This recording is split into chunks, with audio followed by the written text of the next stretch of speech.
Yeah, man. Here we are. What's today's date? 27. 27th of September. Nobody told me that the temperature was going to drop to 13 degrees. I know there's a weatherman, but I don't turn on the TV. So I missed the memo. Tonight is a special night for me, for Uno, yes. So when we discuss reggae music with people who know what we're talking about, who live it, have lived it, continue to live it, and contribute to it through their talents. Members of Messenjah, Toots and the Maytel, the Harvey brothers, Carl and Rupert. Fortunate for me, I get to see them and know them for years, so it's a blessing. And we'll about some things tonight. We're gonna ask questions. We're gonna talk to people who live it, so it really helps for someone to listen. So let's start the show like usual with the love, because straight up, this is our message to all of you out there who despair. This thing has been told to you from a long time. It's the same message. Run tune selector.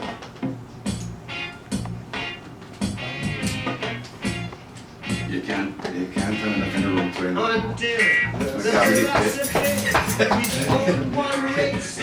every week you just hear the song. Jump.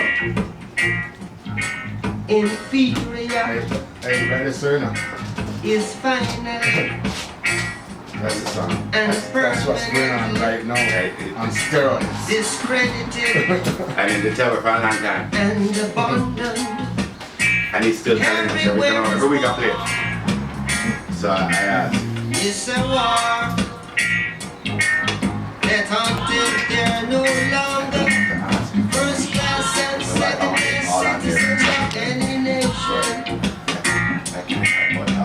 Until the color of a man's skin is of no more significance than the color of his eyes. They got to say that until the basic human rights are equally guaranteed to all without regard to race. It is a war that until that day, the dream of lasting peace, world citizenship, rule of international morality will remain but a fleeting illusion to be pursued, but never attained. Now everywhere is war, war, and until the ignoble and unhappy regime that hold our brothers in Angola, in Mozambique, South Africa, subhuman bondage, have been toppled, totally destroyed. Well, everywhere is war. There's a war in the east, war in the west, war down south, war, rumors of a war, and until that day, the African continent will not know peace. We Africans will buy it, we find it necessary, and we know we shall win, as we are confident in the victory of good over evil. I have 17 things that I wrote down. One of the 17 things. Sorry. It's too much to do. You make me excited. So yeah, war. As Carl said to me when the song started playing, said, "That's it right there." I said, "Yep." That's it right there. Welcome to the show. Good to be here, my brother. Yeah, we need to touch up that mic. Thank you. So, I was, in awe. Is the best way I can do it. Yes. When I got the footage you sent of you on stage with Toots, with that red, gold, and green guitar, and I'm sitting there. That's a Canadian boy. I'm approaching that. Hold on there. And then I look out from behind your back, and there's what, 200,000 people? I don't know how many people. Bridget, There was a lot. nothing. But couldn't count. Yeah. You did that. There had to be at least 60,000 people there. At least. Yeah. Bridget, it was way back. Yeah, you couldn't see back there because it was way back. They carried the camera on a I guess a robot thing. But they got anything, a drone. Yeah. Sorry. The robot thing. We've been seeing it since 1962. Anyway. And it goes back. They have the speakers in the audience. And nice to see Toots back. Yeah, 3 years absent, and I think the absence kind of created some more fondness. So absence made the heart grow fonder. So a lot of fans who wanted to see us in that time, and also shows that were canceled. People had bought tickets, and they came out, Boy, then and a lot of young people, a lot of Bridget, 2-3 generations. 18, 19-year-olds up front bouncing up and down, pressure drop. I'm like, oh man, it's a blessing to watch him come out. It's a blessing for the so-called veteran, but real reggae still maintains to this very day. All right, I'm gonna, before I play the next tune, I'm gonna start with something like, so this is what first tour back since his hiatus? First major tour. We did a tour last year, in just mostly focused in the UK. Right. I don't think we crossed the channel last year. And then this spring we did a month between UK and Europe. That was May into early June. And then we took about a 3-week break, and we went back from June 21st solid through August 21st. Yeah, man, that was rigorous. Okay. So my question, but it's, Mr. Me have one question, but I don't need the question. I have about 50 things I want to ask you. So let's start with this reggae thing that you are affiliated with on these tours that you go on as a musician. What is it that you think about not just the music, but Toots Hibbert and reggae music that translates so deeply to your audiences? All like you sent, I think there were 3 different footages I had. There was, if I count the people now, you performed in front of more than 1 million people all over the tour. Definitely. All right. Dumb question, but I'm going to ask it. Why? Why then comes to reggae like that? I think that Toots' brand of reggae is a very uplifting thing. So, if you listen to Toots' reggae, it doesn't have like an overt political slant to it. If you really listen to it, it's there. Thank you. Right? Thank you. But if you hear it, fresh out. some people hear it, right? Some people listen to it. So those who listen to it will hear it. Yeah, man. But those who just hear it may not hear, may not know that is there. The my dance. The dancer. Yes, sir. Yes.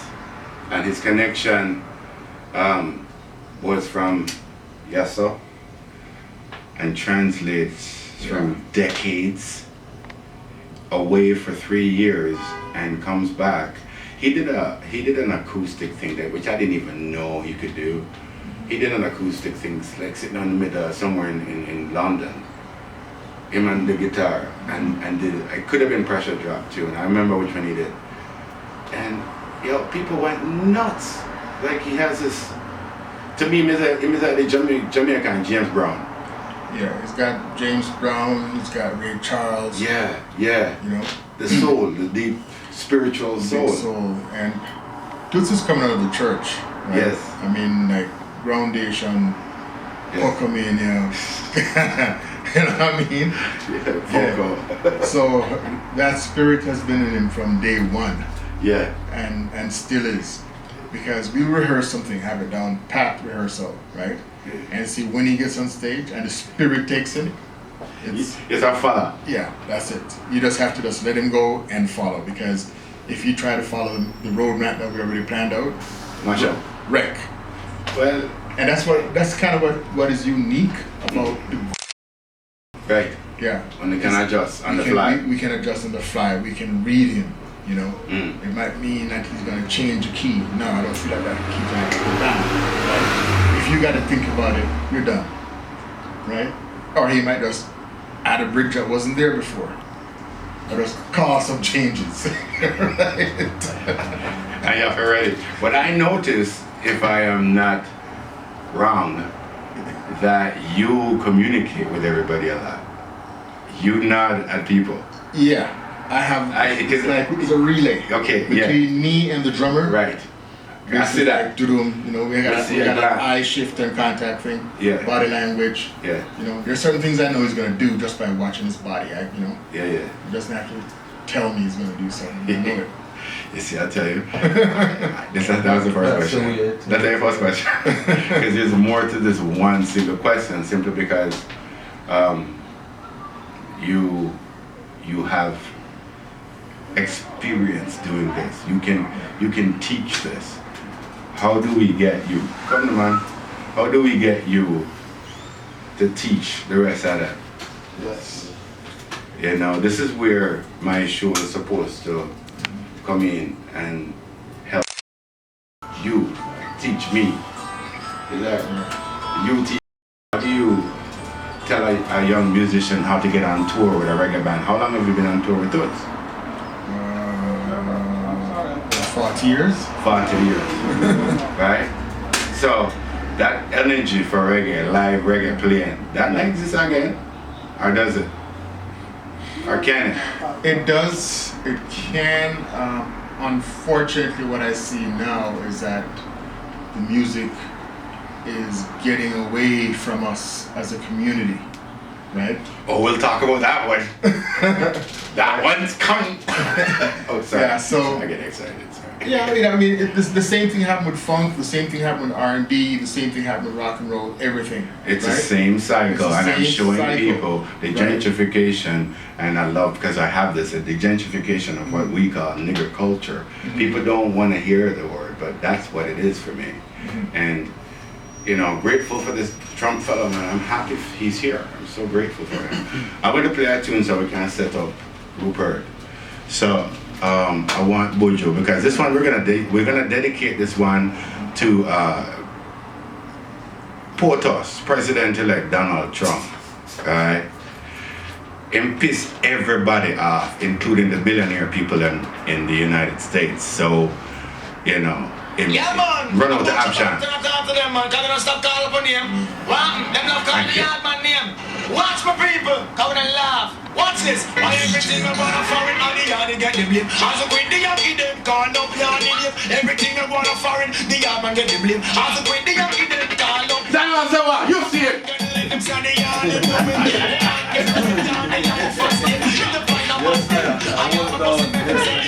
Alright, I gotta set you up. You go on your brother. Check on that headset and that headphone, pull it up to where you need it. Julie, if you need to go and block the door, block the door.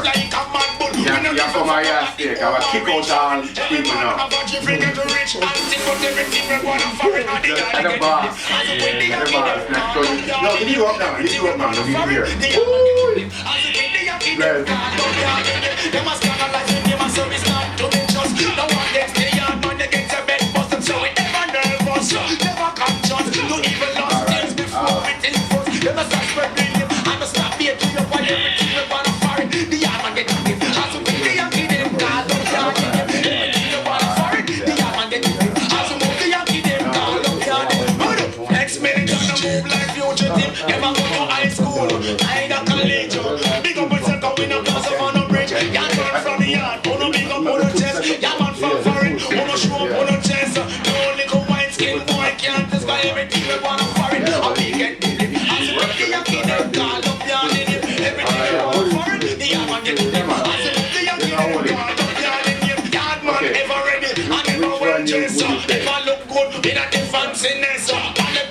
the I know I can't tell so.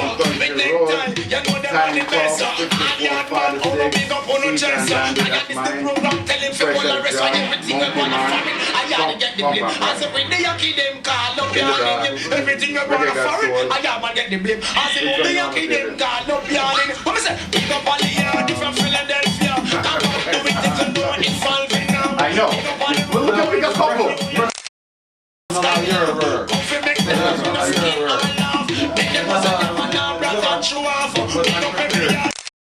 They're gonna play it, they're gonna talk to us. They're gonna teach us, I guess. I will not take a bump out, then move on. No, I'm not gonna go. Just fight around the island while everything is gonna fight. The yard get the blame. I see the Yankee them call up your name. Everything is gonna fight. The yard get the blame. I see the Yankee them call up your name. What is it? I'm getting licked inside the yard. Pressure job on that? Woman get the rape yard, the life and stay. Pressure job. But me prefer pump and fry. Yeah, broke wine them say. So we're back. We're back on here. Thank you all for listening in Roots Reggae Radio, Conscious Thought. The objective is to elevate and grow a thing. Tonight, I have what me feel said to me as a youth coming into Toronto, what I consider reggae royalty. Simply because I was going to their show. Like I go to my coffee shop this morning, Reg, and I'm buying my coffee, and the girl behind the counter said, "Oh, you look so excited." And I said, "Well, I'm going to interview Messenjah tonight." So she's like, Messenjah? And the brother behind me go, "Yeah, I went to their concert in 1984 when they opened for the Clash." I'm like, you know, and so it's like, when a long when I come, and one of the unfortunate things I find with reggae music in Toronto, Canada, whatever it is, we have an inability to elevate those who have achieved. So while I start to big one up now, I want to start out from early days. I was holding it till Liquor Brother come. We said, Cracker Dawn, where, tell me the beginning journey. Who wants to start? Cracker Dawn? He wasn't it before me. Yeah. Well, it started way before that. When I was around, I think 15, 16 years old, being mentored by Jackie Mitu. See? And Jackie was in a band called the Cougars. I remember J. Douglas, wasn't it? Yes, yeah. And the guitar player at the time was one of the Gabriel brothers. And I remember they were in Thunder Bay, and he left the band high and dry on Thunder Bay. My brethren, Mark Smith, was a bass player. We were on the same age. And Mark had gone to play with them. So they asked Mark if he knew anyone that could play guitar. So he said, yeah, my brethren. So next thing I know, when I was 16 years old, I'm hopping on an airplane to go do my first gig. And that's when I started from there on working with Jackie. And, you know. Jeez. Okay, I just want to say this now, because people do understand. For me, when I hear the two words Jackie Mitu, it's like a lightning rod goes through my head, straight down to my core. Because the people who revere John Coltrane and Miles Davis. Yes. But a lot of people today don't know this. So, you know, that legacy of reggae, Jackie and Toots and that era. That was my connection too, because I played on Jackie's first Canadian Talent albums here. See. I played guitar, and Brian Atkinson was on bass, Joe Isaacs drums, Jackie keyboards, and then they put orchestration, the whole thing behind it. Brian Atkinson, sorry. Brian Adams, nothing but in song this man when I hear Diane. Mr. Atkinson used to be one of those bass players during the Studio One era. That's right. Enough man don't know this man played some of those bass lines that are so popular today between him and Sybils and man like Boris Gardner. That's right. These people are the foundation of reggae, and you as children were playing with them. Yes, that's right. We're blessed. Oh my goodness! Now, see, now I'm starting to sweat because a whole heap. Jackie not only taught me about reggae, Jackie also taught me a lot about the fundamentals of jazz. Yes. Right? Jason Wilson tells me this. Right. He spoke of jazz even more so than he spoke of reggae. Yeah. And Sunday afternoons, I used to go to Jackie to a brother named Harry. Who you could Go on top. you can get anything from Harry. You want a dime? You can't get it from Harry. Yeah. You want to drink a white rum? You can't get it from Harry. But Harry also had one of the wickedest jazz collections and reggae collection. Rocksteady, you name it. Ska, Rocksteady. He had one of the biggest record collections anybody, and he had 2 Macintosh amplifiers and some monster speakers, Macintosh, like top of the line audio. People don't know what you're talking about now. No, they don't want to talk about that. Yeah. But this is the But Rolls Bridges, Royce. trust me. Rolls Royce audio. Trust me. Right? Yeah. And I used to go there with Jackie as a kid. You know, my parents probably freak if they know where I was, right? Everybody's smoking weed and drinking, and I'm there listening and hanging out. And I got my education right there. You see, yeah. How do I get the younger brothers and sisters, all those people, which is why I'm having you on the show, thank you, again, to tap into you? Because I know that both of you have been very generous with your support of other people. I see it. You have your children. You do a lot. And you're busy. You know, you're communicating with me from Europe saying when you come back you're gonna do this. So I know it's not a time thing still, but you know, all right, let me shut up. How did you get into being the first like urban music band to be signed to a record label? Okay, let me go back to pick up from the Cougars. So when the Cougars broke up, me and Trevor Daly started pounding the street, you know, saying we got to put something together. So we found Alvin Jones, the sax player, was there. Then we got the drummer Carl Otway, Mark Smith, and myself. And this was in the early 70s, right? We know we still look good for our age, but you know, we're talking about 1971, you know? I was about 2. Yeah. So we were pounding the streets, and then this unit came up. And we had a female vocalist by the name of Jackie Gabriel. And after that, when Jackie left the band, we brought in Glenn Ricketts, and my brother was there by that time too. I was there before Glenn. Yeah, before Glenn, that's what I'm saying. And you know, we started just rehearsing a lot. The reason actually the band was called Crack of Dawn is because we used to rehearse until the sun came up.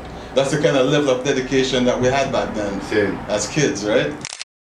We have a fan base. Now what happened is they heard about us, Columbia Records, and they sent a producer from New York who produced Otis Redding. Dock of the Bay. Dock of the Bay. That's our producer. They sent to check us out, and the guy loved us. Yeah. The rest was history. We got signed. Canadian history to be signed to a major record label. I just want to touch back on something my brother said about rehearsing the Crack of Dawn. Yeah. You know what? A lot of young people and a lot of people doing it today, right? They think they can just go out there and get a few beats and blah, blah, blah, and you're going to be good.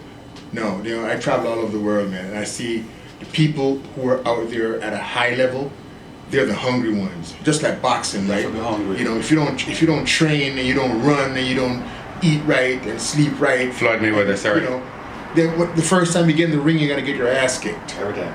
You know what I mean? Every time. And music is the same way. You have to want it. You have to practice. You have to be hungry and humble. You know what I mean? Yes. And listen to people who have already done it. You know. That's why you're here. That's why you're here. You're on tour. You have first record label band to be signed to a record label. One of the most notable bands in Canadian reggae history. I love wearing this shirt to say, because when I go out that street, people think, some of them say, "Oh, is that the band from?" Yeah, them, yeah. Or they think I'm calling myself a Messenjah, and I'm walking around like, you know, a priest, a Rasta priest. You have product still. These are the things I'm trying to educate us on. We have them kind of talent, and this is not a pian talent. This is people who have been taught by the greatest that has ever done it in Jacqueline too, and rated then, rated now. But we're still waiting for this Canadian white culture to give us a blight. I am here saying to the item, you don't have to tell me what quality is because I done know already. So at this point in time, my objective is to just kind of showcase and enough a figure for myself the greatness that we have. I want to play a tune, you know, because I want to bring it up, you know, when I say nothing. Run the tune, my brother.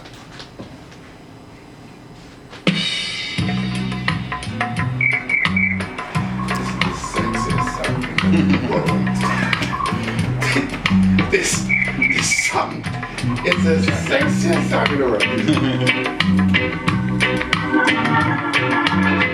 have to say nothing.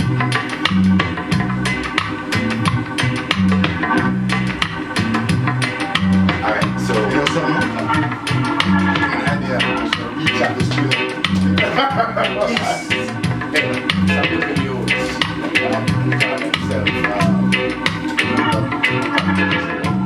I love that. Robert. And he said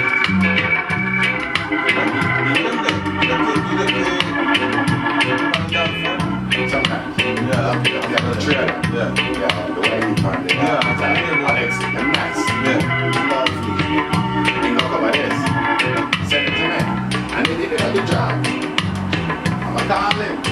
I'm in the next one tonight. I called him. He said, what? Just looking for the last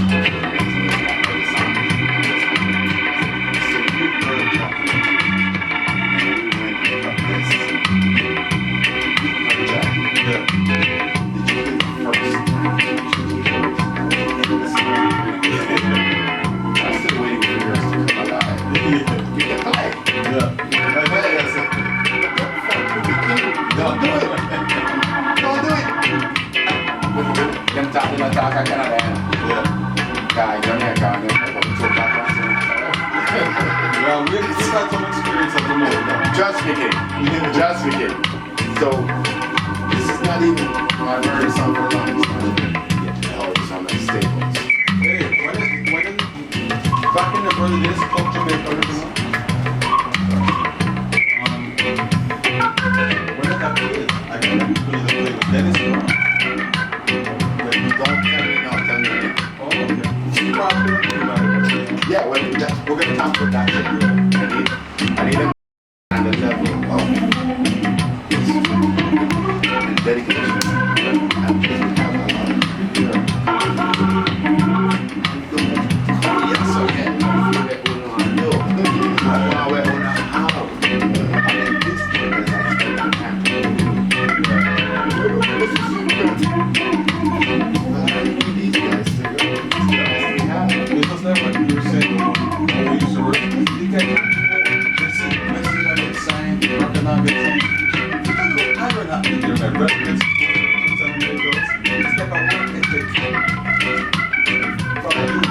Well, I want to put into your head the dedication takes that's not Kelsey job. I don't know how, but it's just something, because I've spoken to many people, but never on here. I know where the crazy pointers came from. Yeah, that is the one called Jacqueline 2 called Drum Song.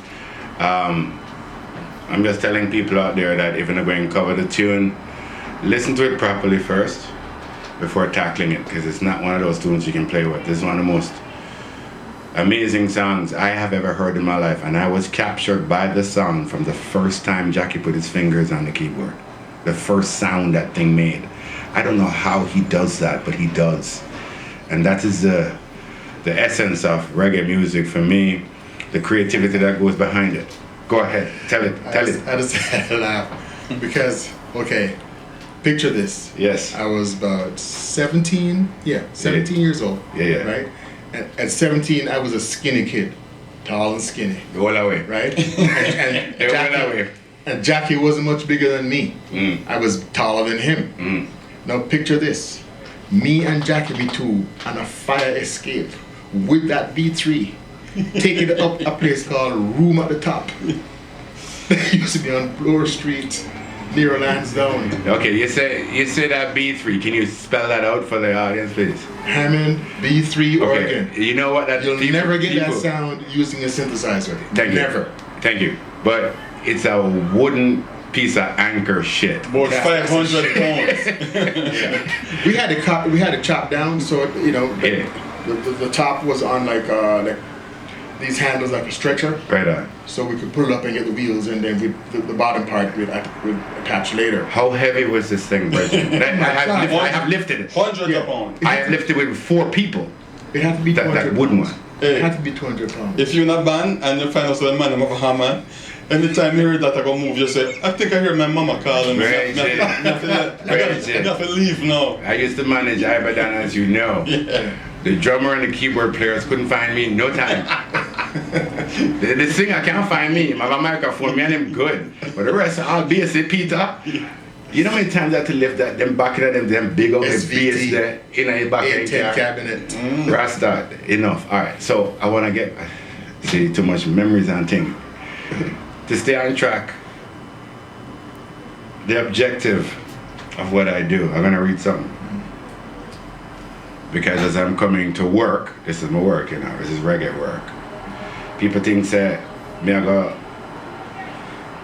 supposedly do reggae work and I want to be paid. I want to be paid $1 billion to do reggae every single day. And that's how it's done. You were talking, and it came up again, about work ethic and her mom. Work ethic of what it takes. I'm going to reiterate that I played everything in my life I equate to soccer, football. I grew up in Jamaica playing football. I was playing with grown men when I was 13 years old. I have a photograph that one of my brethren have, and I sent it. It was Connor League up at Mona, and my teammates were 17 and 18. I know that the gap that is. Yeah. Right. And in Jamaica, it's an assassin league. If you're 13 years old and you shift a grown man, the next one's going to kick you or punch in your mouth. You know how it rolls. So I grew up with that. So in order for me to appreciate what those people are doing, I had to train hard. Saying, and that was the ethic. The music. What is it like to be on tour as a musician? What kind of dedication? What kind of craziness? What kind of I see you talking about your dietary needs. I see your mental when you're in a hotel room by yourself for hours and hours, or you're walking the streets of Paris or wherever it is you are. What's that energy like for you as a musician? I don't know. I hear about it, but how are you? Tell me something. Well, there are two main things. I mean, the first thing you gotta do is pace yourself, right? If you get out there and you start like right away, you start getting all happy and partying and accepting every invitation to go everywhere. You know what I mean? And then you burn out. And then you burn out in the first couple of weeks, and guess what? You're gonna get sent home. Right. You know what I mean? Yeah. Yeah. So you got to be professional about it, and a lot of it is just common sense, right? See. Common sense, humility, and dedication. And when I'm on that stage, I don't see that crowd. There could be like, people say, how do you go up there and play in front of 20, 30,000 people? I don't see them, You have work to do. they're there. But, Yeah, but you have work to do. my focus is making sure that I got that contact with Toots and I got that contact with the drummer and everything else, so we move together like a team, right? My team is up there, right? And if my team doesn't happen up there, then it doesn't happen out there. Right on. So you have to be kind of single-minded and tunnel vision. Yeah, we have a single purpose, Right. We may have different mind, but we got a single purpose, and Right it's on. just to be as... Is it ain't it nice to have a whole group of people moving in the same direction at the same time? How cool is that? Yeah, man, that's where the power is. Yeah, the spirituality of the music. Messenjah. Yes, sir. Messenjah. Talk to me about it, Jen. Well, I'll tell you one thing. What a lot of the new people might not realize is that when we first started going out on the road, from Crocodile days to Messenjah days, we literally opened up all the territory that they have the privilege to go play now. Yep. In most cases, we were the first, sometimes black people that these people saw. I mean, I remember walking on the street in Saskatoon in 1970 something, and a man pull up a van beside me and go, and look one way, and we say, I'm from Toronto, and the man roll up beside you, you gotta get ready for fight. And the man say, Yo, we are Carol. he say, man, howdy, like this. So I say, hey, he go, never seen one of you guys before in person. He goes, seen you on TV though, right? I go, oh, that's nice. You know? He say, have a nice day now. Yeah, Negro. Nice to see ya. Nice to see ya. That's what we go through, brethren. So when man come up now and say, oh, Messenjah, this, they don't know. They didn't pave the way. Like No, that's what we did. We opened up from one ocean to the next, right? Across this country, like, you know, over, I don't know, man, like close to 20 times from ocean to ocean. Sin. You know what I mean? So. And why do you think that vibe and information is lost Because on the next generation? Because it's not necessarily their fault, is that the powers that be refuse to document it. Just like in places like England, all of that stuff is documented. Aswad, Steel Pulse, Matumbi, all documented. Canada is one of the only places that have not documented that journey.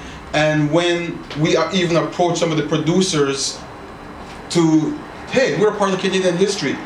If you look at the encyclopedia of your name is in every one of them. Yeah, our name is there, but yet still, you not see CBC approaching us and doing a documentary on it, or CTV, but there's lesser bands that did less that already. Did you say magic? I didn't hear what? Say it again. What? Lesser bands doing what? Yeah, you know. Getting on the cover of Billboard magazine. Yeah, and telling me it's Canadian reggae. No, to me, nothing. No, straight up. No diss to magic. No. Okay? But this culture of gentrification we were talking about previously, yeah, they slip it in as if we don't see it. And they have a one tune, so why are you so rude? And everybody knows it. Let me fill you in a little something. Go ahead. When Crocodile got back together about 3-4 years ago, there was a lady, a producer, well known, I won't mention some of the networks, but she took interest immediately and said, wow, this has got to be, there should be a documentary about this band. This band is a key part of Canadian music history. And she'd always been successful getting the grants and stuff like this. She put an amazing proposal together, flew from out west, went back, did the proposal. Everyone was excited until they saw the faces of who she was talking about. Everybody dropped it. Yep. We've never been like, you know. I'm going to a meeting tomorrow. Yeah. I tell you, if meet up with a young lady who is into filming. Through somebody else got me onto it. All footage I use, I guess, you know, which is what I do with it. I try and post it so the world can see what we're about. My objective is to get it in that level. But I am moving towards filming. I have a billion photographs and a bunch of footage, so I'm going to narrate and tell my story of it. You know, I will tell them of the honor I had of introducing Messenjah at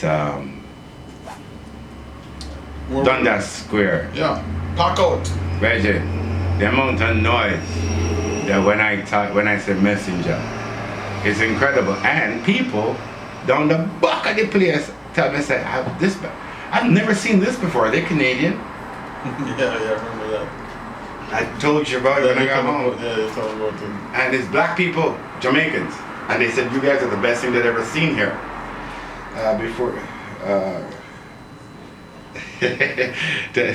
Tell that young lady, you know, she's something else. I will get to it, I promise. Your fan base, your respect level by the people who live here is incredible. How do I translate you? That whole thing to do with the filming, you know. When I tell people it's a deliberate block by a colonial white government to do this. Because when you guys were playing in somewhere in the 80s at Hyde Park, it's still online on YouTube. They know what they can do to spend money on to change our circumstance, and they choose not to. I'm going to talk about Reggae Lane next. I just want to play Toots and the Maytals. And this is a song that was chosen by the brothers. It wasn't mine. Mine is Thompson Pride. We'll probably play that one later on. This one called Pressure Job. Round charge. And I won't make it too overly political. Yeah. To Reggae Lane. My objective is just to say, as a reggae soldier, they made it for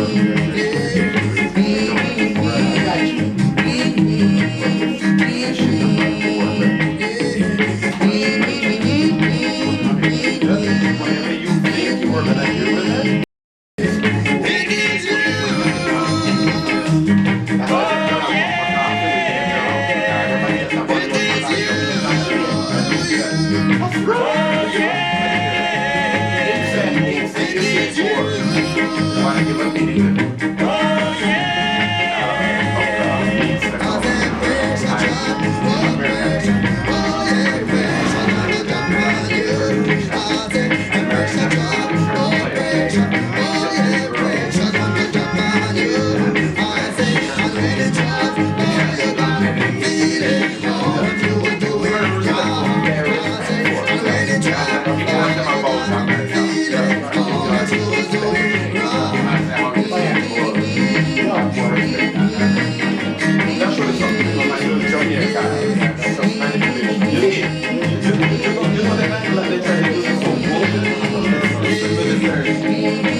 That's right, what I was saying. That's all we can heard all the time. Because it's black people, so that guy is supposed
Pressure.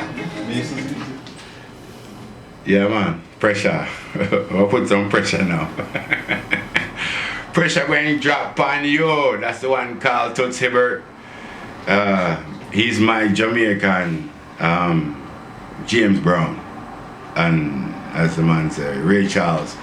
That deep church, that sound there alone, that's a pucker sound. Yeah. If you don't know the difference, that's what we call pucker. It kind of wants to sound like ska, but it kind of wants to sound like rocksteady. But when you start to hear it and you hear it in a dance, every one of us jump around because if we ever say pucker, you have to say. Don't catch no fever around there. Trust me. Them drop on ground and shake. Nothing. Yo, them used to scare me, man. The runway one night. Yeah, them scare me when it's like junk when I was like a boy. When me see them come up the street, I used to run inside the Your house. head swell, right? I ran. I had to run. I was afraid of them. And I see them telling me used to treat the Rasta man them too. I was afraid of Rasta man when I was like, yo, can you imagine that? They used to drive the fear of them. Them taught that to me. Black heart man and them. Yes. And when I saw Rastafari as a youth, I would cross the street with my family, sister, mom. Me too. And walk away from them. Then Herman King, my uncle, my father brother, became Rastafari in the 50s and changed everything in my family. Cause back in the days, for him mother, my grandmother was Iris King, which was mayor for Kingston, Jamaica. And her son a Rastafari. Remember what Cat Core went through with his father? It was worse for Herman King.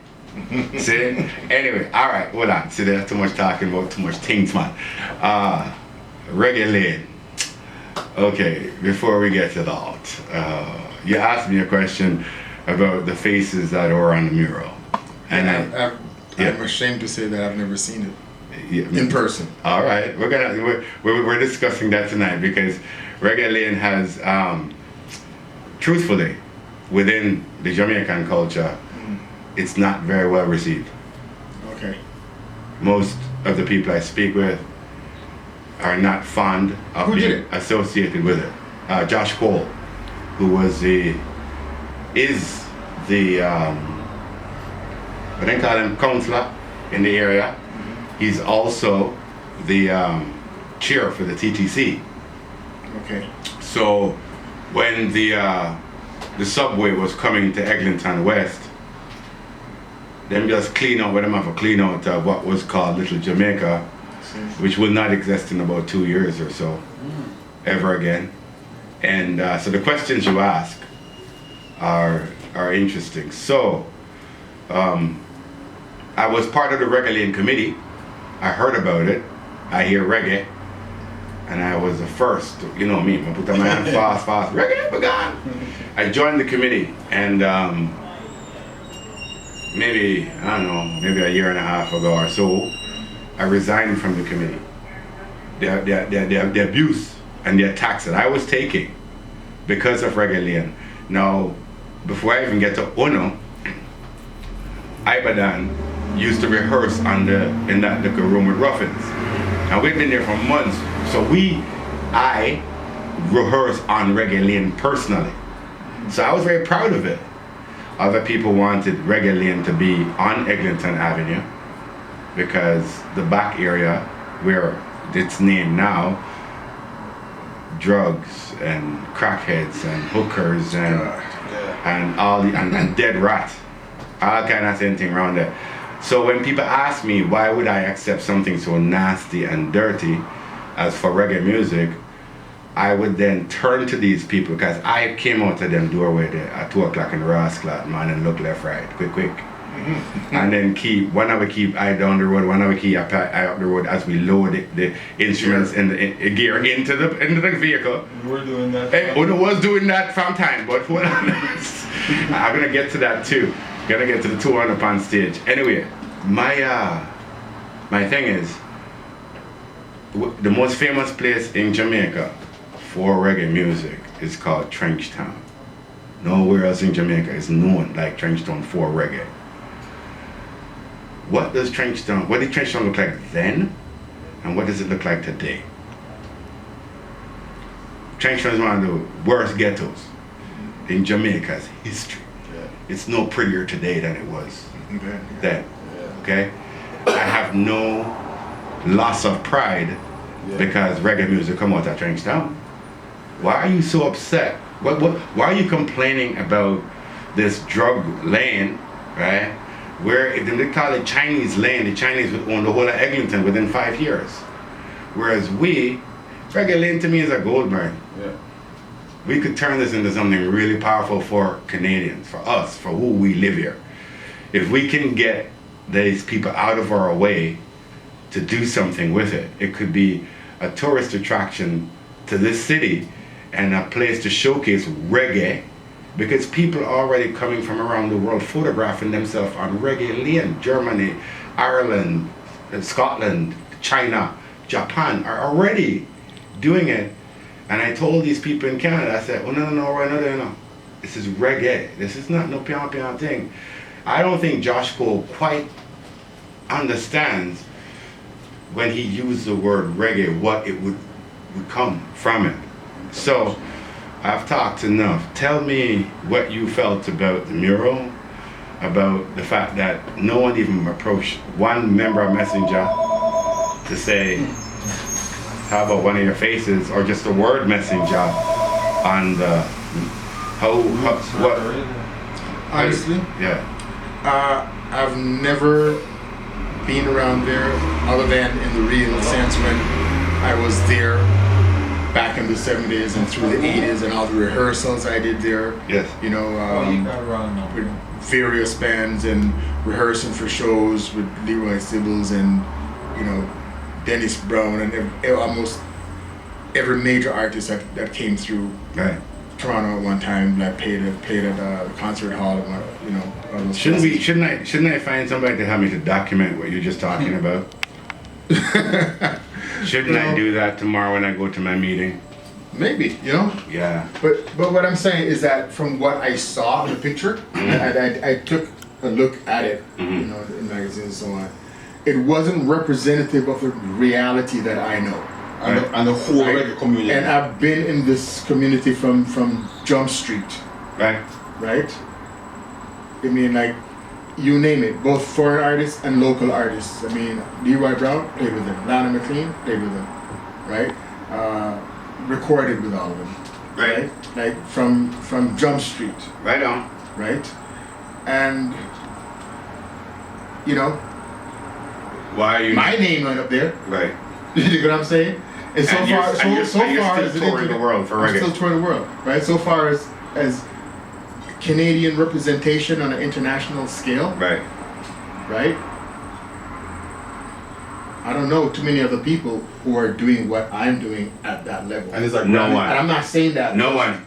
No I'm one. not saying that just like I'm trying to. You know, I'm telling yank you. my own chain. Or I'm something telling like you, that. no one. That's why I'm having you here. I don't really care if my honestly, I don't care if my pictures or my Right. name's down there. Neither me. My face not that I need that. My handsome already. You know what I mean? I really don't care about that, right? But I'm just saying, in terms of like a history and a reality, Right. it is not fully representative of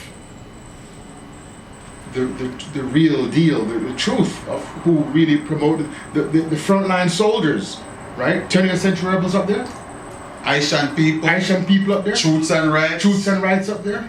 Well, the word is, and I was on the committee at the time, so I'm not going to throw them under no bus and hang them out to dry. I was on the committee at the time, and it was like, look, we can't put everybody on the wall. What we should, you know, we can only do these people, and everybody would love them. Okay, the first reggae band to be signed to a major record label is not there. I didn't say your name. I didn't say your name didn't come up. I'm just saying. This representation. The way I look at it though, Rasta, and you touched on it a bit in regards to, somebody asked me how come Canadian Reggae World or JuLion's face isn't on that thing. And you hit the nail on the head earlier when you spoke of dedication. I'm doing this anyway. I'm doing this, right? What all the accolades and stuff mean to me is bullshit. Yeah. I want to see where I can find a way to pay talented people to do what you do and getting paid to do in Europe, but you can't get paid in this country. You know, we look at in sports franchises per se, the only two leagues in the world where a player can get suspended pretty much for life for marijuana is the NBA and the NFL, where all the black people are.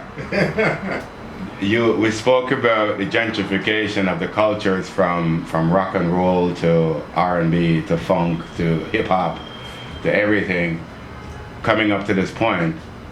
The gentrification of the cultures are constant, and I'm saying it's happening here in Toronto as well. I just want to see what we can as reggae people do as it pertains to turning reggae into something positive. because I'd like something positive to come out of it. Right now, there's so many people that aren't feeling it, and it could be something really cool. And we can include certain people, the government or whoever. I won't go to any of the meetings, but I would definitely still work on behalf of the reggae community, trying to make something happen. Every week I come here, me and Isaac have a conversation about it, and it's like, he's saying the same thing. Why aren't we doing something? Why are we, if they tried to gentrify Danforth, or Spadina with Chinatown there, or Little Italy, how would that work out for the city, you think? It wouldn't work out. But Jamaica, there are things that we have to look at and see if we can. I would love to turn reggae into something positive. And I think your talents are the ones that we're supposed to turn towards. You've earned it, and you're still talented, and you're still doing it. You see, we stayed out of the mix too because No, politics. you know, Politics. you know, like I know you were communicating with me, but yeah, we talked to you, but Yeah. out of the mix of all of this stuff and all, you know, this interfighting. I'll tell you something. Messenjah probably was one of the highest paid reggae band ever in Canada. bar none. And I'll tell you, because we insisted on the respect. And unfortunately, some of the other people that were coming up and realized how much we were making, they're playing the similar show, not getting like less than a third, got very upset. But they shouldn't get upset with us because they accepted it. We refused to accept it. And I could tell you all the way back to the Bamboo, we're dealing with Richard. Oh, my favorite. Right? And He was my favorite. yeah, he couldn't insult us with certain things that he was insulting other musicians with. Yeah, we took it. I bet I took it. We were younger. Yeah, but you have to start somewhere. Yeah, we did. We took our licks. Yeah, but we were saying to artists, so we insisted, so the word got out, oh, these guys are making like, 5 times more. But you know what, we worked up to that point and then we didn't want to compromise. And you know one of the reasons is because we wanted this guy to start paying the other musicians more money. Right.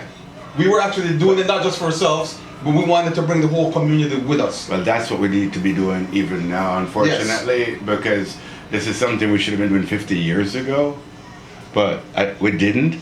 It's just on the 8 o'clock. Because I'm afraid, because I need to hear you play something. I need to hear you jam a couple of. You have at least 2, right? So that you can do. We don't plan nothing. We're just, I know that. We're just I know it. I'll just play some chords and my brother play over Yeah, it. that's the other thing. Let me touch that for a second. You have a tune lined up for me, Mr. No, we're not playing yet. Hold him. Sorry, my brother. Hold on. Messenjah. Yeah. You so when you're not in town, you're doing your thing. You come back to town, and every once in a while you work with the band. With Messenjah? Yeah. Yeah, well, I mean, here's the thing, is that my foundation is wide and deep, right? And so you might see me playing a reggae band today, and the next day you see me play the funk band, and the next day you see me play the blues band, Right. and you don't know who I am. Right on. You're a musician. You're a muse. That's basically what you are. And they like to pigeonhole us into just reggae because that's all we seem to be. But reggae is everything else. But Carl produced quite a few of the Messenjah records. He's the producer. Yeah. What I was getting at is I watched you both together. I saw you at Lee's Palace the first time on stage with them. I've been in and out of the band for years. Yeah. And then again, you worked together at a place called Tattoo for a minute. And that was a really cool night. That was nice. Reg and we had footage from that. Boy, I'm telling you. So that's all going to be my video, The two wanna look upon each other with just looks and change music. Like I love watching the two on stage. What is that communication about? What's going on in there? Outside of the outside of the house, we get to the martial arts, outside of the roundhouse kicks, before you get on stage, as you warm up. What is that energy like for you, brothers? Well, I guess most siblings have a way of communicating where you can communicate without words. Yeah. Right? And, like if we're sitting in a room and we had to make a move or something like that, we don't have to say anything. Yeah, man. I just look and say no. Definitely. Yeah, my children to do that. Trust me. This also goes back a long way. I'm going to explain a little bit of our history. Okay. Yes, please. Like Carl pretty much was a guitar prodigy from the very beginning. I think in a year he passed his guitar teacher. Yeah. We used to be sitting on Winona Drive in a sweatbox apartment, looking out the window, watching my friends play, and me and my brother practicing, and it wouldn't let me leave. Right? I was so sweat, I was down to my underwear, and Carl wouldn't let me leave. So my brother, being older, instilled certain values in me. And he knows he's like a hero to me. He knows that, right? Yes. Like from day one, like I never grew too big to not have that level of respect for him. That's right. And that's what. That's right. Parents. But here's the thing, though, right? I got a discipline in a way, and honestly, I would think that really some of it is discipline, and some of it is just like an intuition. Right. Like music to me is an intuitive thing, and when I can let go of the mental limitation, right, then I can do anything that really comes to me. Mm-hmm. Right? Because there's no box. There's no box. It's just when you're afraid that are you gonna make a mistake, right? That's where you get hung up. I notice the greats don't think about mistakes. Yeah. They just seem to go with whatever happens. Yeah, I mean, there's sometimes I sit down, like I grab my guitar and I sit down and I'm playing something, and I'm playing along with like some jazz changes or something like that, and wow, I'm free, I haven't got an audience to worry about or the sound or none of that kind of stuff, and it just flows. Right. And I'm like, shit, I wish people could hear me now. I get on the stage and it's a whole different thing. Yeah, I know. You gotta control that energy, and then it's almost like you have to close your eyes. You gotta breathe out. Yeah. And then you start to flow. The best music I've ever heard in my life is when I'm at rehearsal with Ibadan, and the bass player starts to jam, and then the drummer starts to kick, and then the keyboard guy comes from outside, butting a spliff and starts to play, and then for like 20 minutes straight. It's the greatest thing I've ever heard, and nobody recorded it. Yeah. But tell you where the discipline came from too? Monroe College. Oh, Lord. Oh, them boy. You didn't tell me about Monroe. Yo, Monroe is our brother school in Woolmans. Are you Woolmans? Yeah, I'm just beating all the time. Beat up, move on. Nobody start it. Nobody start the shit. Don't even go there, okay? People, listen to me. Woolmans is the greatest ever. I have this conversation. Oh yeah, this is a rivalry that goes back. Oh man, a deep rivalry. Because Woolmans is the oldest school, passive in the West Indies, but Monroe was also one of the first schools, like Woolmans, built by the English to teach their children. Right. And back in the day, they never make for we go there. Black people couldn't go there. Woolmans was the same. Yeah. So that integration, but one thing I get from it, and I'm still grateful to this day, like I'm the worst student in the history of the world. Like there's nobody worse than me. I used to daydream. I was in the D stream all my life. I played all the artists and all the soccer players, everybody was within the D stream, you understand me? But the education level that we received at that time, that still serve me now. Yeah. I ain't going to no university. Yeah. Dude, it's just like I still have the same things instilled in me today. It's like when I'm on Facebook and I see someone writing with bad punctuation and bad grammar, that shit drives me crazy. You must go crazy every day. Oh my God, it's every person. One of my pet peeve is when I write something and then autocorrect just changes it. Like I write live and it writes love, and I'm like, what? Yeah. I miss letters sometimes because I'm just dopey when I'm writing, and then I read back what I wrote, and I'm like, what? I didn't speak like that, did I? And it's me. There's nobody else could have wrote it, but yeah, I get you. Yeah. One of the things I'm doing when I write recently, I was asked about it, so I'll say it now. I don't put full stops at the end of my sentences anymore. I just rebel against English. I can stop talk or keep talking when I feel like it. If you can't figure it out, that's your problem. But I separate it by a paragraph so you know the sentence ended. Because when I read prose or poetry sometimes, there's outside of commas, there's no punctuation. You remind me of so that Horace Fate would have been the musical version of you. Because I used to play with Horace and Harris would just take some guitar solo in any key over me I play, and me used to go nuts. Right. And them say, what wrong? A Jamaican music, anything me play. A Jamaican. Anything me play, a jack, you know, a jack guy like. Yeah. That's one of the things I read most about Jamaican people, and people can say I'm pro Jamaican. Yeah. Yeah, but I want to digress 1 second because Right. my brother said talk about me and discipline. Right. Really, I've always rated him as one with the discipline. Well, with the Right. martial arts thing. Yeah, because like me, like you know, when the mood take me, I move with the spirit. You know what I mean? Yeah, If I feel like it, then I mean I must settle down and do something like I'll run 24 hours if I gotta do something if that flow is with me. Right. And if it's flowing with me, and I don't feel like it. Right? I mean. But day after day after day, he's out there. He's training. He's teaching. this. Right. The guy's a grandmaster. I know. You don't get there. I'm coming over to the Grandmaster. Bridget, like, you used to post more things in the dojo years ago. You seem to not do that much anymore. How come? Just lay back now, brethren. Just Alright. let the youth them come through, you know. Okay. But really and truly, everything I do is just for health and upliftment of people, because I don't want people to get the impression, oh yeah, you know, I think you're a bad man. It's not about that. It's about the discipline and the love and the realized perfection of self and helping of others. That's what we do. I told you I used to do the boxing thing one time. I actually fought middleweight amateur. I was no great fighter or nothing. But the thing about combat that I respect and know is that combat is spiritual. Yeah. In order to be in a ring with another human being, you're throwing bombs, but there's something about the ability to control, block, weave, everything get quiet and create everything. And you create these amazing traps. You know when he throws, you can step in and walk out just as much. It stops here, then you can step back in.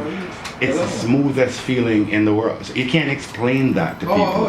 Them just see that's fighting. Yeah. As a martial artist, how about you tell us what the style, the history for a second, things like that. What drove you to? Because we grew up with karate in Jamaica. I know about it. Yeah. Well, it started from youth days when we first came here, but it was really influenced by some of my uncles and stuff from Jamaica. Yeah, man. You know? We had grandmasters all over the world winning competitions before. That's it. Trust me. So, well, you know, again, I followed Carl into it, and then I stuck. You know, I stuck with it. You know, and it, like I said, because mostly just very enjoyable, and you know, keep you disciplined, keep you fit. And I find that the music art and the martial arts have a lot of similarities. Right on. That's the same discipline that you can practice your guitar. Right on. You know, it's the same. You know, I'm a kind of person, because my brother knows, I'll go and train down by the lake in 30 below zero every day through the winter, you know, that's what I do. Yeah, that's why I kind of stopped. Yeah. You know what I mean? Yeah, I've met the crazy one and go on. You know what I mean? But they lost me at -40, man. Yeah, he's been out there a few times. That's craziness though, Bridget. Yeah, That's not a level up. But if it came to soccer training, I've done it. Yeah. You see, same thing. Yeah, You know? and I hate running. And I ran every day almost for 6 years straight. Nice. Boxing, just to keep my weight down to 165. Because I would be naturally 175. So be training and then I have to get down to 160 before I fight. Wow. Yeah, man. So a lot of people don't realize, you see a fighter fighting at whatever way, they walk around 20 pounds at least heavier. Yeah. And have to train your body for come down. So in order to not keep blowing weight, I had to run every day. Plus it made me play soccer so much better. It was a great incentive, you know what I mean? I'm going to play a tune, you know. You have any tune set for me? Any messages? You have tune?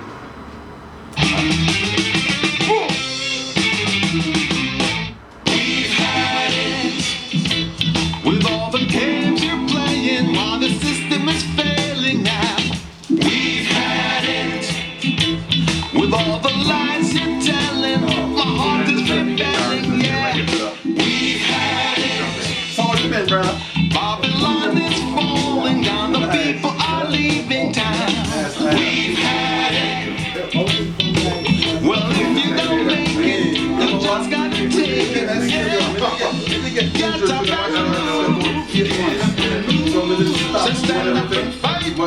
struggle. I promise you troubles will double. Nowhere to run now. See all the Yeah. Yeah, man. Yeah, well. I've been out of action for a while, you know, with the I injury. know. That knee injury. Reggie. Back. Back? Yeah, man. I mean, not 100, but getting there. Alright. You mean back as in back to normal? Yeah, back to getting around. I thought it was your back, but Oh with no, your knee. no, I'm back fine, brethren. Yeah, hold on, because that's the way If you have an Irish mass between Easy now, Adam. Mass some Irish mass. Let's not get into the children and the family business yet, okay? Can we That's some overstand going from both sides. You see? Yeah. Thank you for the translation, my brother. Thank you. You gonna play something for me? Yeah, I have to grab my guitar. I'll grab it. But we have some dead time while we tune up. Yeah, well, I can sing and I'll just play an extra. yeah, we'll play a tune.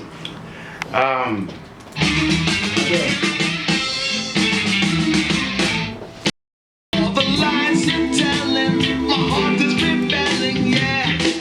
So how can you write this song online? Babylon is falling down, the people are leaving town. We've had it. Well, if you don't make it, you just gotta take it, yeah. Get up and move, get up and move. So stand up and fight in the struggle. If you do nothing, well, I promise your troubles will double. As it is happening. Nowhere to run now. See all around the enemies gather. Summon the power. Oh yeah. With Yeah. they shatter. We had it. With all the games you're playing while the system is fraying now. We had it. With all the lies you're telling, my heart is rebelling, yeah. We had it. Babylon is falling down, the people are leaving town. We've had it. If you don't make it, you just gotta take it, yeah. Babylon and hooligans run wild in the streets. All the things you believed in are shattered, so now you weep. The winds of change are upon us. The future looks bleak. All the worst that you will is the wisdom now you seek.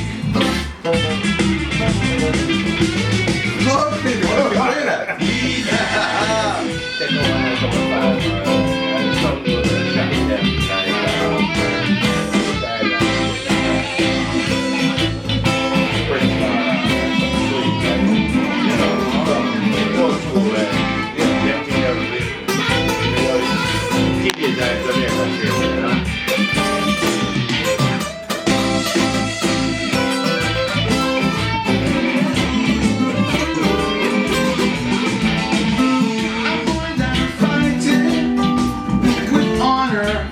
You're complete. Never bow down to no wicked man. It's better to die on your feet. Sing songs of freedom. Wave banners high. When angels see them, we will get our wings and we'll fly. We've had it.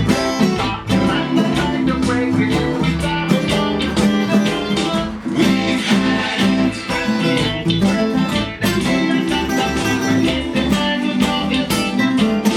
We've had it. Babylon is falling down, the people are leaving town. We've had it. If you don't make it, just try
This is the people that out in radio and never really catch it in the camera players before the song done, you know. And the niggas walk come through this. So before we get to any further, before I play any more tune, what I did before I got here was I wrote this down because I wanted to say it, and I've said it in many ways already, but I'm gonna say it again. So it goes, a heartfelt thank you to the Tuana. Many of us speak of the lack of unity within our, yet do nothing to change our circumstances. You have always supported me, and I you, as well as other people within this reggae game that will call your name. I am grateful that you took your precious time to support Roots Reggae Radio and myself, Canadian Reggae World. Toronto Reggae is out there helping to elevate this industry even now to this day. I have you here so that by people watching you, it increases the value of the reggae music that is being played here because they can see your obvious talent. It doesn't matter what they tell us, people can see and hear for themselves. I believe the information gap is too great among many of the participants. So you, whatever the it is, you're still doing it, and the information you have is truly valuable because it comes from a time. So right away, again, basically, thank you both for taking the time to do this for me and do this for reggae music in Canada. Saying, if nobody else said nothing, me I say thank you. Blessing and love, you know? Crocodile. Each and every one. The people them for know, and there's a lot of people out there who are gonna see this and hear this, and I'm loving the same way, you know? Alright, I'm gonna shut up because I'd like you to just play some music for me.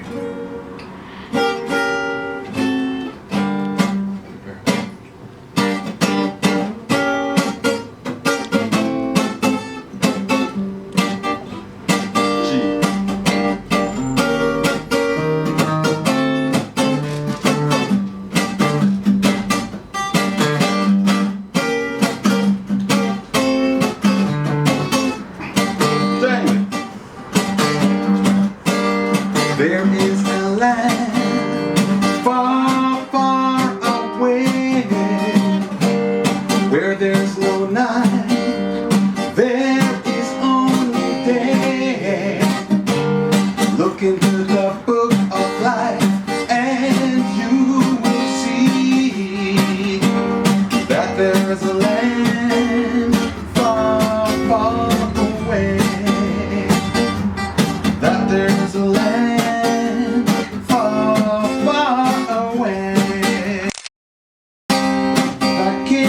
Kings and the Lord of Lords. See the vine is strong and he rules us all.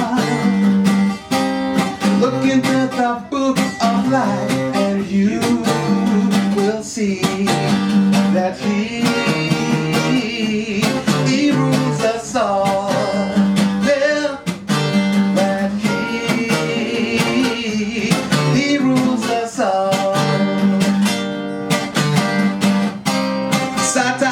Sagana, Lahamla, Ulagi, yeah, Sata Amasagana, Lahamla,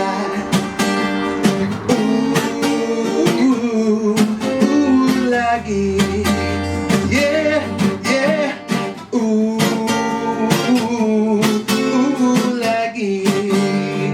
Take it away, my brother.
Rasta man, you're out. Watch out.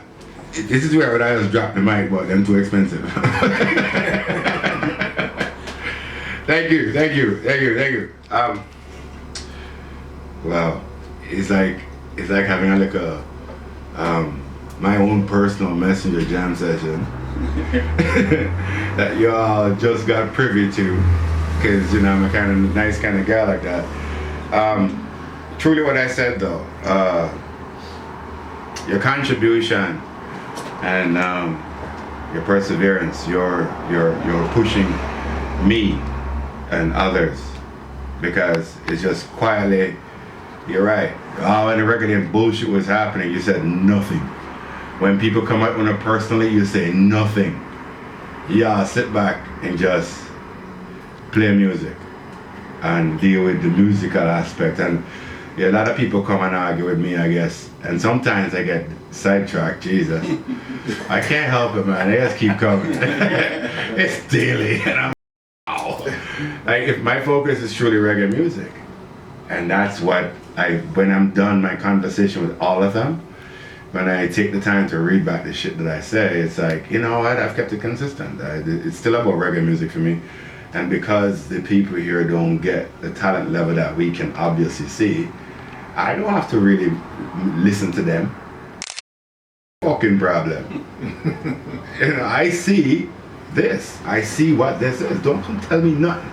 I don't want to hear from any of these people anymore. I met with people in City Hall, about reggae music in this country. And they gave me a pile of shit. They have a committee about music diversity. And I said, I know. Disband the committee, please. Take all the salaries of all the idiots that are on it and just give it to the artists. That would really help the industry. It's called investment. Yeah. Just like when they put you guys in the middle of, what do you call it, the little park up there, man. One of the playing that years ago. What band? What park? We see how many parks we can play. Yeah. Downsview. Downsview? I don't know. Hyde Park, yeah. 20,000 people. Bridget, back in the 80s, yeah. CFNY and all these people were paying for concerts. Yeah. If you want reggae to really elevate, I've always said in Canada, and people look at me when I say it like I got two heads, there are two things they don't spend money on in Canada: entertainment and athletics. Yeah, because it is clear that the people who will benefit, they're not going to pay. They're not going to pay us. That's what I don't want to have happen to Reggae Lane. The Reggae Lane, reggae is our culture. You're going to keep taking it and not pay. Kill it before it grow. Remember that line there? Yes, sir. Personally, I think they're just giving too much power to other people. Yes. We got to claim that for ourselves. Yes, sir. Yes, sir. Because, I'm not asking anybody to give me shit. Right. Yeah. Now when you've toured 2 billion thousand miles and how many concerts and how many studio sessions and how many car rides in the snow, how many Yeah, and a lot of people they don't respect any of us. Thing is, I think what's kind of lacking within the community, there's the art is here, but it's like the way to monetize the art seems to be lacking. Thank you. And also on the level of management and organization and togetherness. Yes, infrastructure. Infrastructure. Thank you. That's missing. Completely. And but has always been missing. Always been missing. But I think that it can be created from right within. We don't really need. There's enough of us now. It's strong. We're strong enough. And we're international. We don't need them. Right. Exactly. Right. And there are huge markets elsewhere in the world. I mean, Africa. Let me jump on the bandwagon. Africa. Yeah. Them will come talk to it. Yeah. But surprisingly, I don't want to have this reggae music right now. The biggest market for reggae music is Europe. Yeah, it's true. Well, pretty much always been though. Well, the States was pretty huge at one time. At one time. But I think what happened was that there's a competition in the States where R&B musicians say, "What? These guys, they're making what?" Yeah. Well, you know what happened? There's a story behind this. The Commodores booked Bob Marley to open for them. Yeah. And big mistake. When Bob was done on the stage, everybody left. Yeah, me hear about that. No, like almost everybody left. Lionel Richie and the Commodores were performing in front of an empty place. Wow. And so the word started to spread. Fire! And then they decided now, which even the R&B people figured out how to do, is when you want a big hit, use Shabba, Right. use reggae, use a Sean reggae Paul. beat, call up Sean Paul, call up Super Cat, the original, call up, Nas and Jay-Z are huge stars, but of course I'm still at Carl Marley's to come and work with. Yeah, I saw Nas in Cologne on Reggae Summer Jam. As Yeah. a matter of fact, he played right before us. See, you see, everybody truly understands the power of reggae, but the fight we get in this country, it happens because we don't have these conversations with everyone.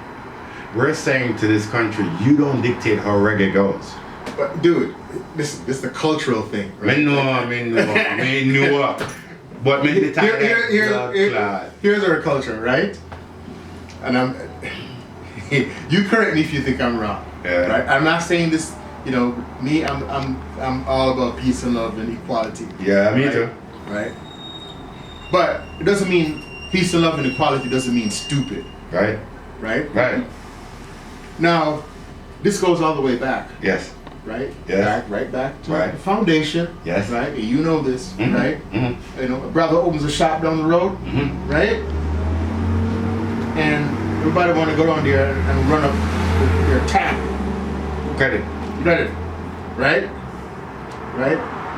Chinese brother opens a shop down the road. You give me money. Right? You know, And everybody's there. not getting nothing. Right, because there seems to be like an aversion to enriching like somebody in your own community. You feel that somehow they're gonna leave you or something like that. Well, hold on. I'm on recently. Asked me, what do I do with the money? I make you laugh, kind of. Then we do all the thing. Yeah, idiot. Well, They might ask me what we do with my money. you don't tell him. He said, no, me never tell him right. Right now, me never tell him, But then, because I know everybody else is reading. So I have to respond in a way. I can't go tell him because so no. I will answer question then. Who's it wipe your bird sick? Yeah.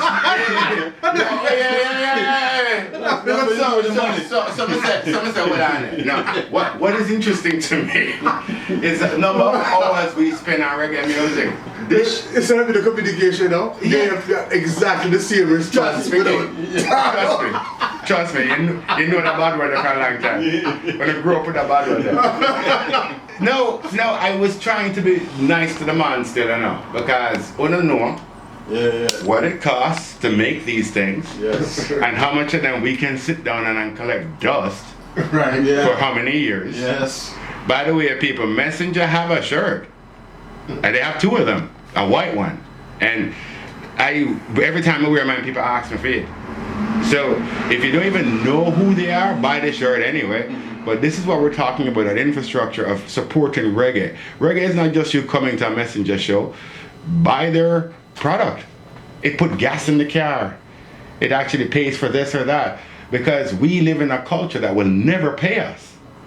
And we can change it because, as you say, it is an international entity. Reggae bigger than Canada, reggae bigger than Jamaica, reggae bigger than the world. You understand? It's us being some level of ingenuity of putting our talents together and making it happen. See? There's something I wanted to say to you before I go, because 8:37. Time fly fast. Where now come from? I know you live downtown, but you live a bush. I want to go to York University. Jeez. Thank you for coming. Thank you for taking the time to drive and do this.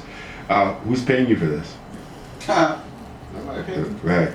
It's amazing the amount of reggae things we do, and the man who asks what I'm going to do with my money never asked me yet. For 30 years, that don't know me, I promote reggae music just because I love it.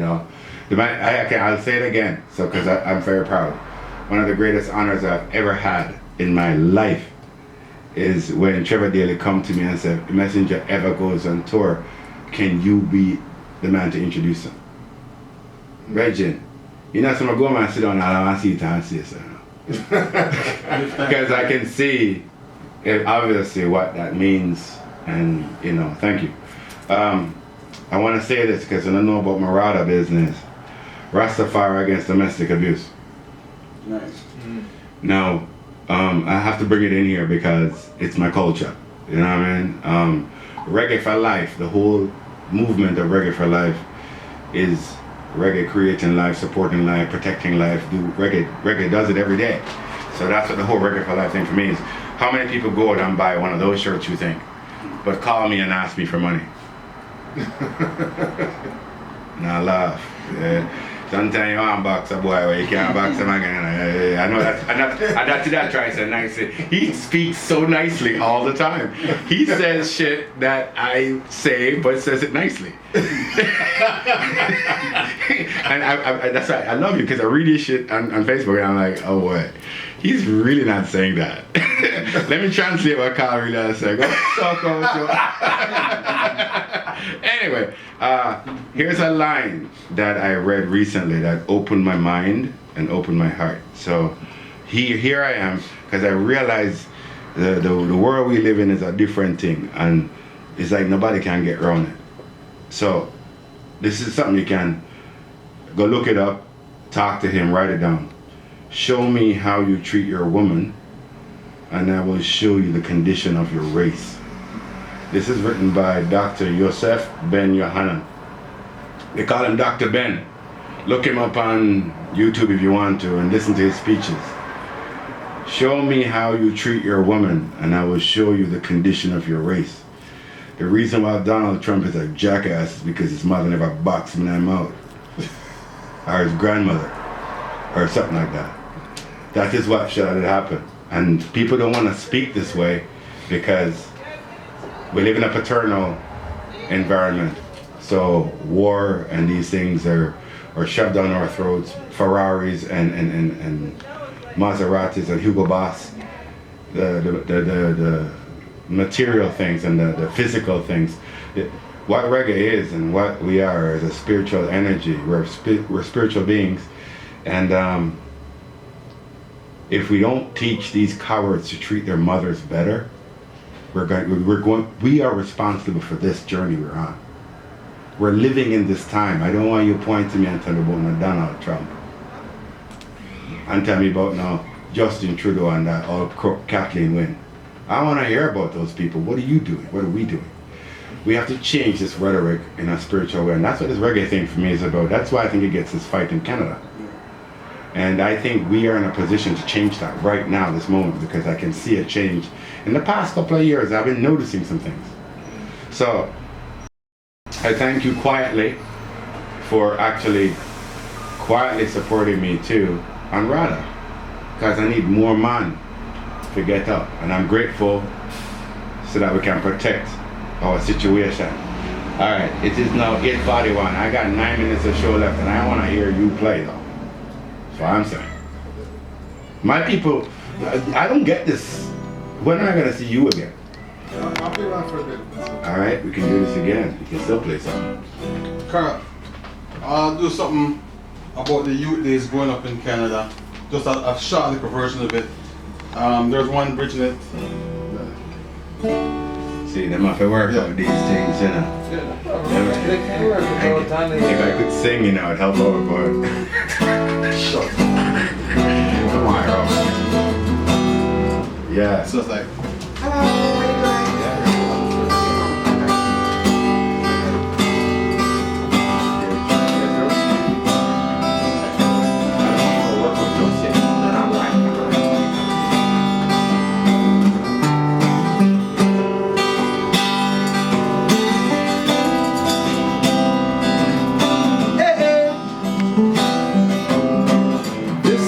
For mine, yes, it's for mine. Some of my old friends, some of my old friends. This one's for mine, yes, it's for mine.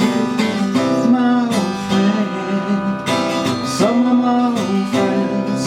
We used to hang out together down Van Road. The old coffee house. house is gone now. Here comes Uberman. Here comes Ovid. We had a good thing going.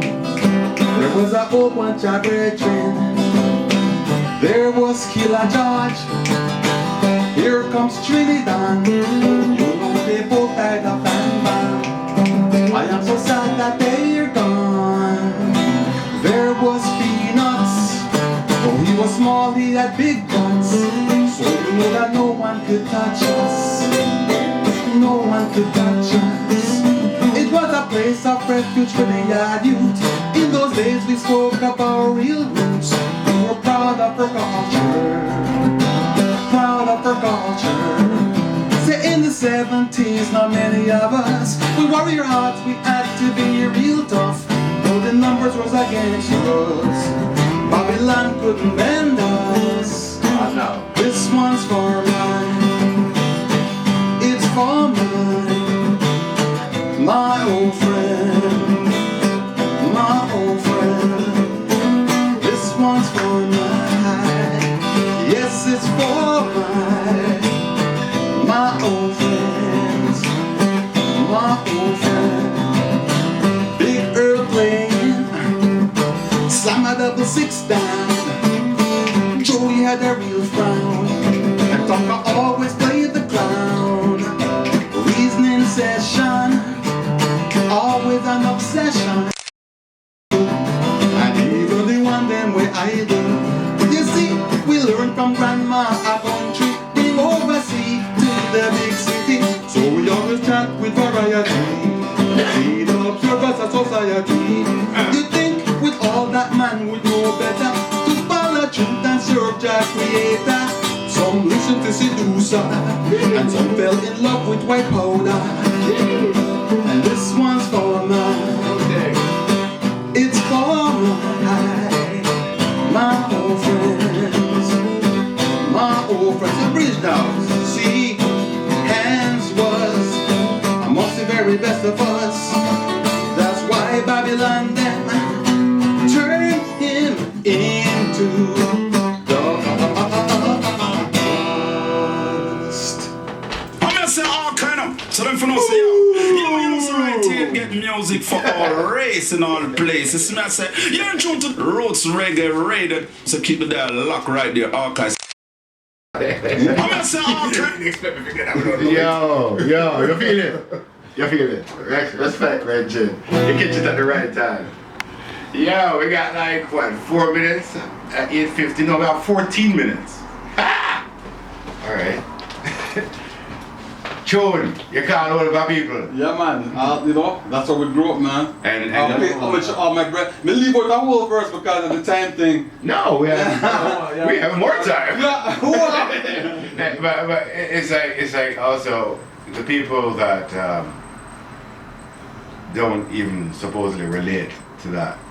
Them have brothers and sisters, older brothers and sisters who can tell them. Yeah. The energy level and thing changed for us. Our real character, then, you know, we're doing. In the 70s, Yeah, we were man. different. Yes. You know, we used to Proud walk of our around. culture. Yeah, we were. You see our next brother across the street? Yeah, man. Yeah, man, You know? I'm glad to see Glad to see you. I just, Yeah. yeah, man, we had him in a talk about that. Nene Kefele. Sorry. Nene Kefele. The first day he come out of high school in Toronto, Georges Henry.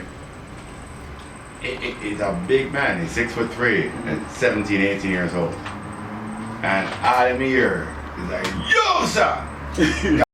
The man turned around with the biggest smile. The man turned around with the biggest smile. And also, and it's something that I will mention because some things some people don't talk about, but I have to talk about it differently for my things. Cause I'm different than ways there. In the 70s also, then we used to have a lot of skinheads and KKK people walk around the place. And one of the reasons why them not so brave, and I'll tell it straight out too. Jamaican people don't put up with that shit. And we used to walk the street and bust them ass up. And that's why probably the Harvard brothers can do martial arts, because they knew, because of the schools they were going to and what we come to in this Killer country. George and all them man, Congo. them make some sure so that them man don't mess with no black youth. Virgin. You know? It was a time, And I find that, and we were more closer, socially conscious. I was playing ball for West Indies United, a whole Jamaican team. There was Magic Soccer Club and Irish Soccer Club. There was a whole community. Now I don't see that anymore, and I know it's changed and it's a different world, 2017. But you call enough name bread. Yeah. Respect all. Me and Ovid went to George Brown together.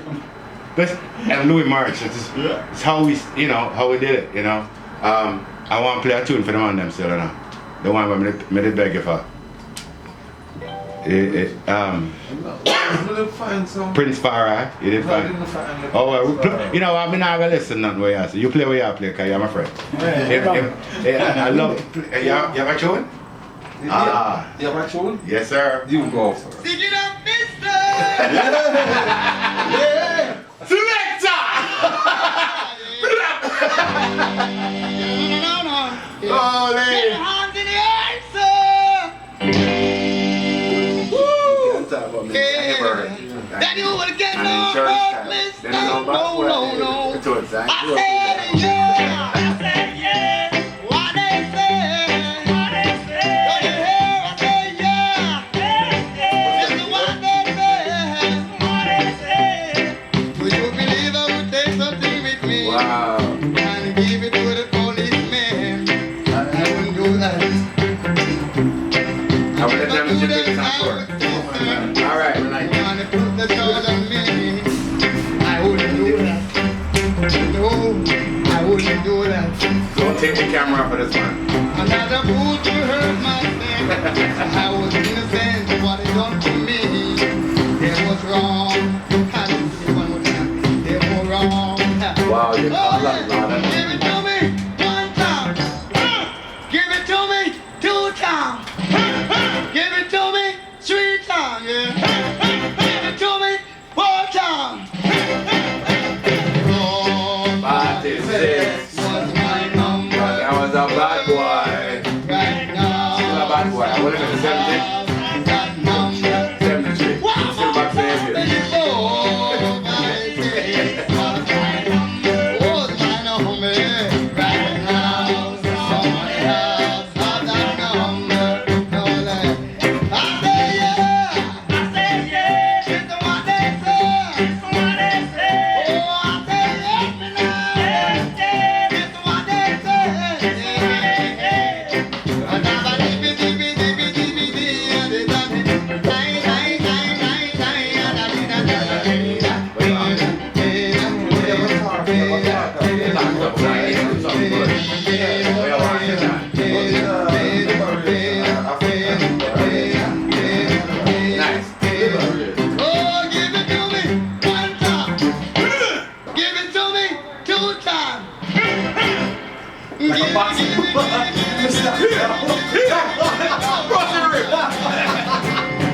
Loved it. I'm actually going to have a boxing party. Yeah? When bringing the fight to Lomachenko. Talk about very fabulous.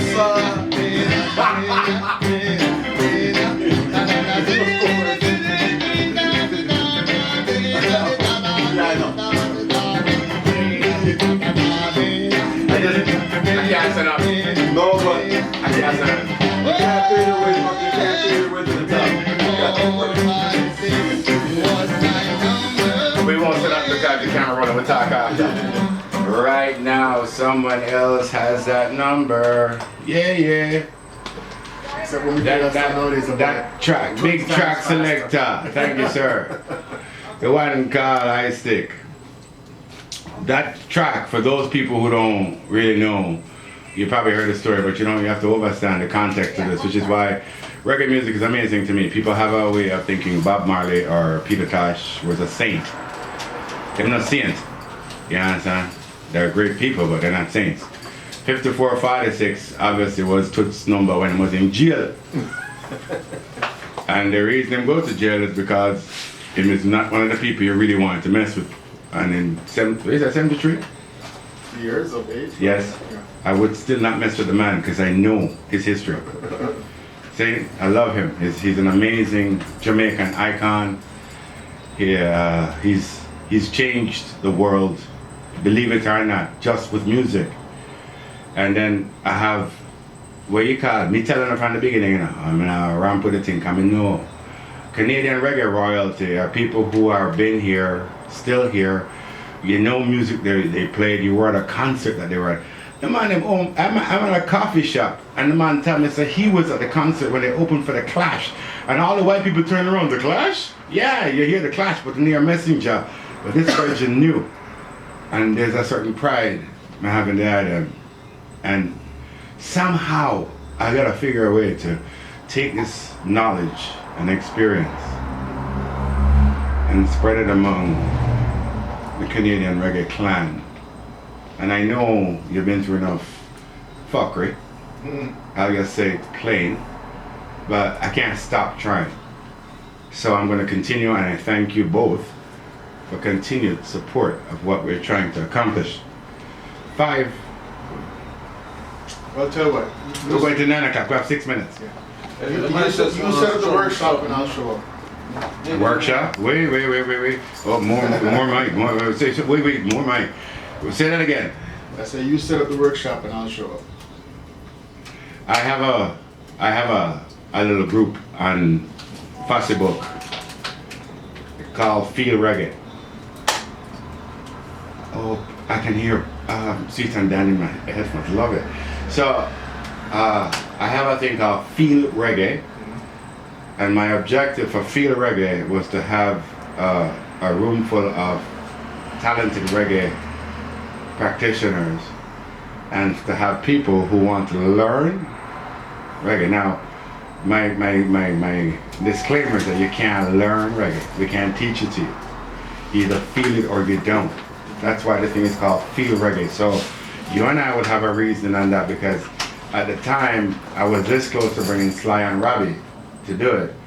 But Rasta, you're an international artist who people know about. If the people don't know you here, that's their fucking problem. But Sly and Robbie know you. Dennis Brown, Emmanuel Brown, rest in peace, he knows you. There's a whole heap of people that know you. So yeah, I'm gonna have that reasoning session out there. Joel, see? That's why I asked you to turn up the microphone. Because I want to have him on mic. I want this thing to be something. I was sessioning with Sly and Robbie from when? 1976, 77. I spent about 3 months down in Jamaica with Jackie Me Too again. Went on with Jackie. And almost every day studio with Bunny Lee. And around that time, there's an album that Bunny Lee put out, which is like really strange one behind that, because the reason why I went to Jamaica with Jackie was to do an album, right? I'm there 1 month, no album. 2 months, no album.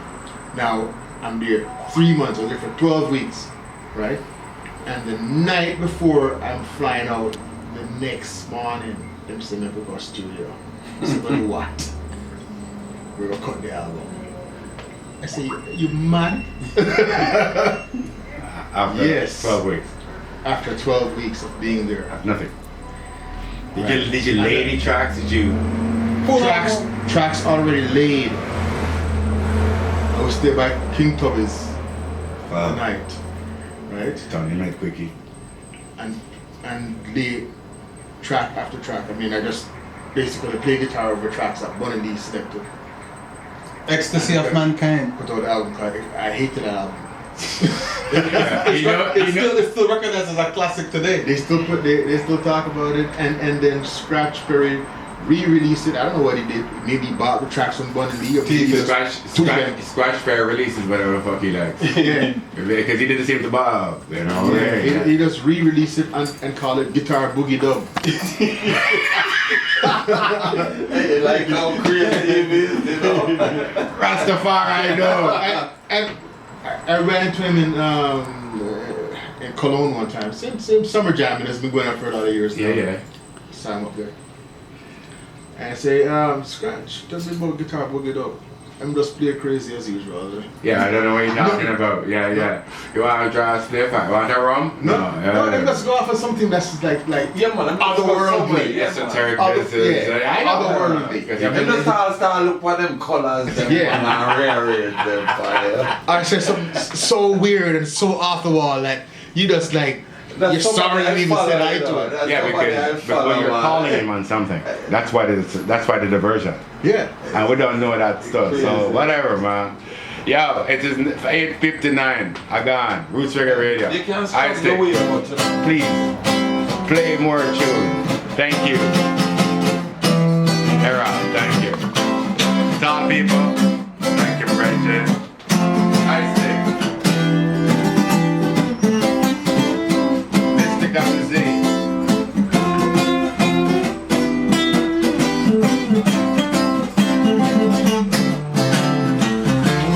I feel like I'm on it right now.